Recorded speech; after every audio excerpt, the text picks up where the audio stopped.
નમસ્કાર દર્શક મિત્રો, પીટીએન ન્યૂઝમાં આપ સર્વેનું સ્વાગત છે। હું છું પાર્થિવ જોશી અને સૌથી પહેલા જોઈશું આજના મુખ્ય સમાચાર।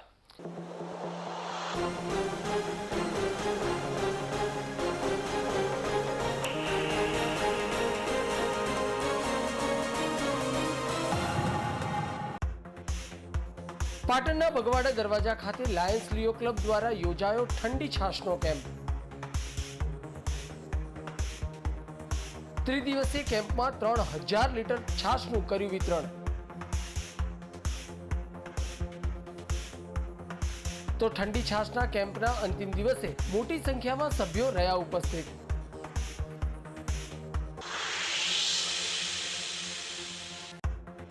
સંકેશ્વરના ધનોરામાં રિસાયેલી વહુએ ખેલ્યો ખૂની ખેલ।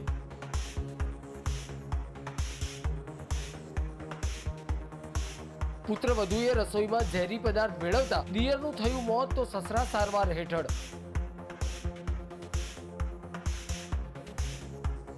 તો ઝેર પીવડાવનાર મહિલાની પોલીસે કરી અટકાયત।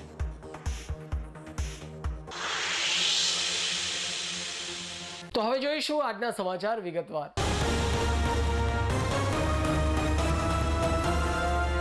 પાટણ જિલ્લામાં છેલ્લા 4 દિવસથી 44 થી 46 ડિગ્રી ગરમી પડી રહી છે, ત્યારે લાયન્સ અને લિયો ક્લબ ઓફ પાટણ દ્વારા 3 દિવસ લોકોને ગરમીમાં રાહત મળી રહે તે માટે નિઃશુલ્ક ઠંડી છાશનું વિતરણ શરૂ કરાયું હતું, જેનો લાભ શહેરીજનોએ લઈ પડી રહેલી કાળઝાળ ગરમીમાં પોતાની આંતરડીને ઠારી આયોજકોને શુભાશીષ પાઠવ્યા હતા। જનસેવા એ જ પ્રભુ સેવા અનેકવિધ સેવાકીય પ્રવૃત્તિ કરતી સંસ્થા પાટણ લિયો ક્લબ દ્વારા આ ઉનાળાની કાળઝાળ ગરમીથી લોકોને રાહત આપી શકે તે હેતુથી 3 દિવસ સુધી પાટણ શહેરના બગવાડા ચોક ખાતે રાહદારીઓ તથા વટેમાર્ગોને શીતળ છાશનું વિતરણ દાતાઓના દાન થકી કરી આજે છાશ વિતરણ કેમ્પનું સમાપન કરવામાં આવ્યું હતું, જેમાં 3 દિવસ સુધી અંદાજિત 3000 લીટર છાશનું વિતરણ કરાયું હતું। લોકોએ ઠંડી છાશ પીને ધોમધકતા તાપમાં હાશકારો અનુભવ્યો હતો। આ વર્ષે ઉનાળાની કાળઝાળ ગરમીમાં ઠંડી છાશનું વિતરણ કરવામાં આવતા તેમજ લિયો ક્લબના પ્રમુખ મેહુલ પ્રજાપતિએ જણાવ્યું હતું। લિયો ક્લબ ઓફ પાટણ દ્વારા છેલ્લા 3 દિવસથી જ્યારે હીટ વેવનો પારો બહુ હાઈ થઈ રહ્યો છે, ત્યારે ઉનાળાની કાળઝાળ ગરમીમાં રાહદારીઓ માટે છાશનું વિતરણ કરવામાં આવ્યું છે। દરરોજ 1000 લીટર છાશનું વિતરણ લિયો ક્લબ ઓફ પાટણ દ્વારા કરવામાં આવ્યું છે અને ભવિષ્યમાં પણ આ દર વર્ષે છાશનું વિતરણ કરવામાં આવશે।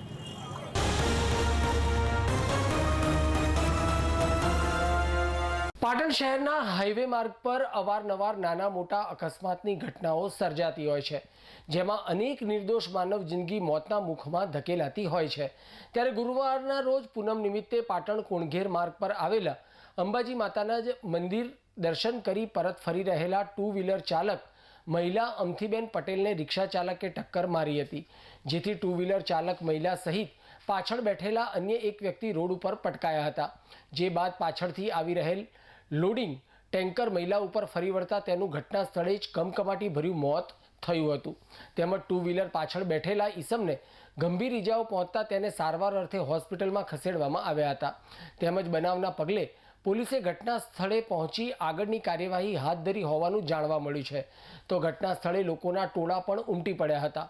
મૃતક મહિલા પટેલ અમથીબેન હોવાનું અને આજે પૂનમ હોય અંબાજી માતાના દર્શન કરી ઘરે પરત ફરી રહ્યા હતા ત્યારે આ અકસ્માત થયો હોવાનું ઘટના સ્થળે ઉપસ્થિત લોકો દ્વારા જાણવા મળ્યું છે।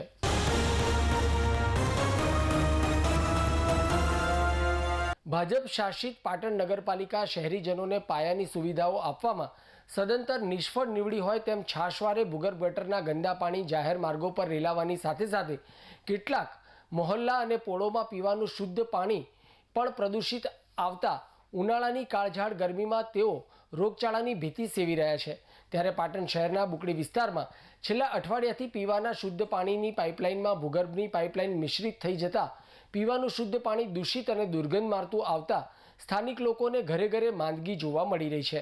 ત્યારે એક બાજુ હાલ પડી રહેલી અસહ્ય ગરમીને લઈ પાણીજન્ય રોગોથી શહેરીજનો સચેત બની રહ્યા છે, તો બીજી બાજુ ભાજપ શાસિત પાટણ નગરપાલિકાની અણઆવડત અને બેદરકારીનો ભોગ શહેરીજનો બની રહ્યા છે। ત્યારે છેલ્લા અઠવાડિયાથી બુકડી વિસ્તારમાં દૂષિત અને દુર્ગંધ મારતું પીવાનું પાણી આવતું હોવા છતાં પણ આ વિસ્તારમાંથી ચૂંટાયેલા એક પણ કોર્પોરેટરને ન ડોકાતા સ્થાનિક લોકોમાં રોષ જોવા મળ્યો હતો। અને ના છૂટકે સ્થાનિક લોકોને પડી રહેલી કાળઝાળ ગરમીમાં પણ નગરપાલિકા ખાતે રજૂઆત સંદર્ભે આવવાની ફરજ પડી હતી। ત્યારે ભાજપ શાસિત પાટણ નગરપાલિકા લઘુમતી વિસ્તારો સાથે ઓરમાયું વર્તન દાખવતી હોય તેમ અનેકવાર લેખિત અને મૌખિક રજૂઆતો કરવા છતાં પણ પરિસ્થિતિ યથાવત જોવા મળતા પાલિકાની કામગીરી સામે પણ પ્રશ્નો ઉઠાવ્યા હતા અને તાત્કાલિક ધોરણે બુકડી વિસ્તારમાં આવતા દૂષિત અને દુર્ગંધયુક્ત પાણીનો યોગ્ય અને કાયમી નિકાલ લાવવા સ્થાનિક મહિલાઓએ માંગ કરી હતી। ચાલો ઘડી ઘડી કેટલી વાર કહેવાના, અમને અહીં આવવાના કોઈ શોખ નહીં થતા। ત્યાં નાના નાના છોકરાઓ છે અમારા ઘેર, ગટરનું પાણી આવે છે, ભૂવાળું પાણી આવે છે ભાઈ। ત્યાં નકરું પાણી 30 મિનિટ પાણી 30 મિનિટ પાણી 20 મિનિટ પાણી મારા તો છોકરા બધા બીમાર છે। 15 ખરાબ પડે 15 મિનિટ સારું પડે તો શું કરવાનું અમારે? બાટલા ચડાય જે ચડાય તો બુકડીનો મૂકો બોલાવે તો અમે કહીએ ઈ ના બરાબર તો સીધો કરીએ એના અમે તમે ચોપાઈ પર લગા જવાની નતા ઘેર લઈ જાય આપણે બબલો બનાવીને બધો નથી ના છાપ પાણી આવે છે, ગટર જેવું નળમાં પાણી આવે છે, મારે શું પીવાનું? તો આ નગરપાલિકા શું કરે છે? અમને આટલું કામ ના કરી આપે, ના કચરાવાળા આવે, ના સફાઈવાળા આવે, તો અમારે શું કરવાનું? ઠેકાદારો લઈને બેસી ગયા પણ વ્યવસ્થા કરી આપો ને।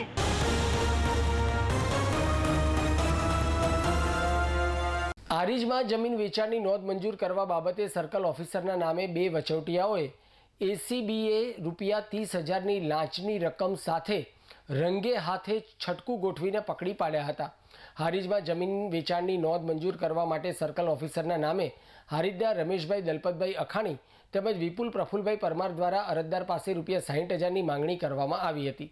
અરજદાર આ લાંચની રકમ આપવા તૈયાર ના હોય એસીબીને ફરિયાદ કરતા મહેસાણા એસીબી ટીમ દ્વારા છટકું ગોઠવી હારીજની મેઇન બજારમાં પાલિકા કોમ્પ્લેક્સમાં આવેલ દુકાનમાં બંને લોકોને લાંચની રકમ સ્વીકારતા રંગે હાથે ઝડપી પાડ્યા હતા।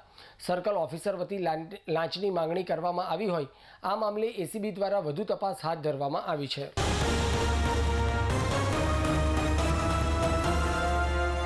ભારત વિકાસ પરિષદ સિદ્ધહેમ શાખા પાટણના સ્થાપના દિવસ નિમિત્તે પાટણ શહેરમાં ટ્રાફિક પોલીસ કર્મીઓને ઉનાળાની કાળઝાળ ગરમીમાં ઠંડો શેરડીનો રસ તેમજ એક પાણીની બોટલ સૌ કર્મીઓને આપવામાં આવી હતી। તેમજ ઉનાળાની અસહ્ય ગરમીમાં પક્ષીઓને પાણી મળી રહે તે માટે 300 જેટલા પાણીના કુંડા સાથે 225 ચકલીના માળાનું પણ વિતરણ કરવામાં આવ્યું હતું। આજના કાર્યક્રમમાં સંસ્થાના સૌ કર્મઠ કારોબારી સભ્યો ઉપસ્થિત રહ્યા હતા।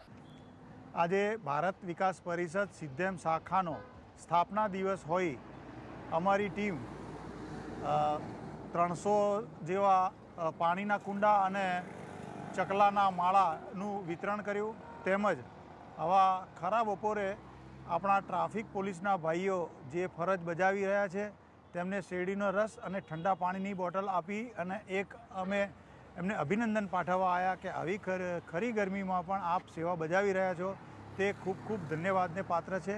ભારત વિકાસ પરિષદ સિદ્ધેમ શાખા આ તમામ પોલીસ ભાઈઓનો ખૂબ ખૂબ અભિનંદન પાઠવે છે।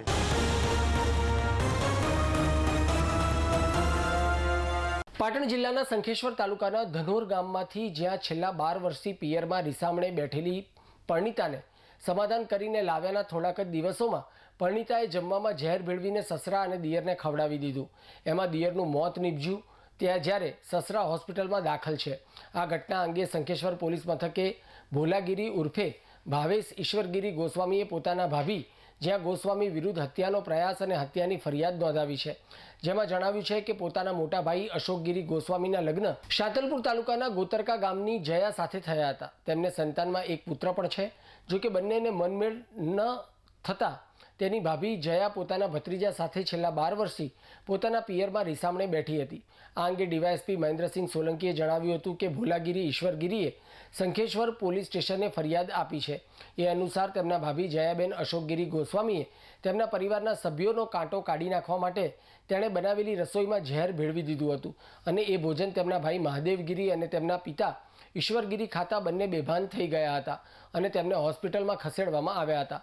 ભાઈનું મોત નીપજ્યું છે અને પિતા હાલ સારવાર હેઠળ છે। આ અંગે આરોપી જયા ગોસ્વામી વિરુદ્ધ આઈપીસીની કલમ 302 અને 307 હેઠળ ગુનો નોંધી આરોપી જયાની ધરપકડ કરી વધુ કાર્યવાહી હાથ ધરી છે, જેની તપાસ પીઆઈ પ્રભાતસિંહ જે સોલંકી ચલાવી રહ્યા છે। અમે ભોલાગીરી ઈશ્વરગીરી નાઓએ શંખેશ્વર પોલીસ સ્ટેશનમાં ફરિયાદ આપેલી છે। ફરિયાદ અનુસાર તેમના ભાભી જયાબેન વાઇફ ઓફ અશોક ગીરી ગોસ્વામી ના હોય તેમના પરિવારના સભ્યોનો કાંટો કાઢી નાખવા સારું તેમણે બનાવેલી રસોઈમાં ઝેર ભેળવી દીધેલ અને તે તેમના ફરિયાદીના ભાઈ મહાદેવગીરી તેમજ એમના પિતા ઈશ્વરગીરીને ખવડાવેલ, જેમાં મહાદેવગીરી મરણ ગયેલ છે અને ઈશ્વરગીરી બેભાન હાલતમાં હતા અને તેઓને હાલ દવાખાનામાં દાખલ કરેલ છે અને આ અંગે શંખેશ્વર પોલીસ સ્ટેશનમાં ગુનો દાખલ થયેલ છે અને હાલ એની તપાસ ચાલુ છે. ફરિયાદ મુજબ કાંટો કાઢી નાખવા સારું ખવડાયેલાનું જણાય છે.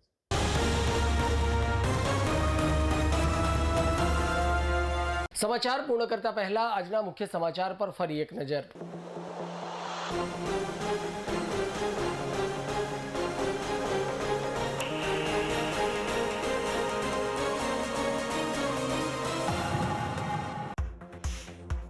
પાટણના બગવાડા દરવાજા ખાતે લાયન્સ લિયો ક્લબ દ્વારા યોજાયો ઠંડી છાશનો કેમ્પ.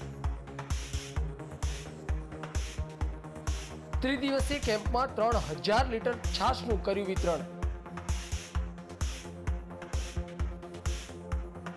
તો ઠંડી છાશના કેમ્પના અંતિમ દિવસે મોટી સંખ્યામાં સભ્યો રહ્યા ઉપસ્થિત.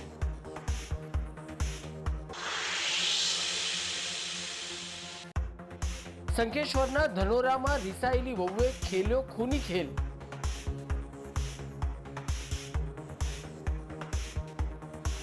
પુત્રવધુએ રસોઈમાં ઝેરી પદાર્થ ભેળવતા દિયરનું થયું મોત તો સસરા સારવાર હેઠળ.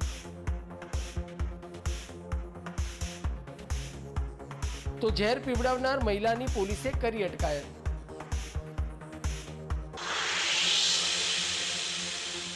તો આ સાથે આજનું સમાચાર બુલેટિન સમાપ્ત કરીએ છીએ. મને રજા આપશો. ધન્યવાદ.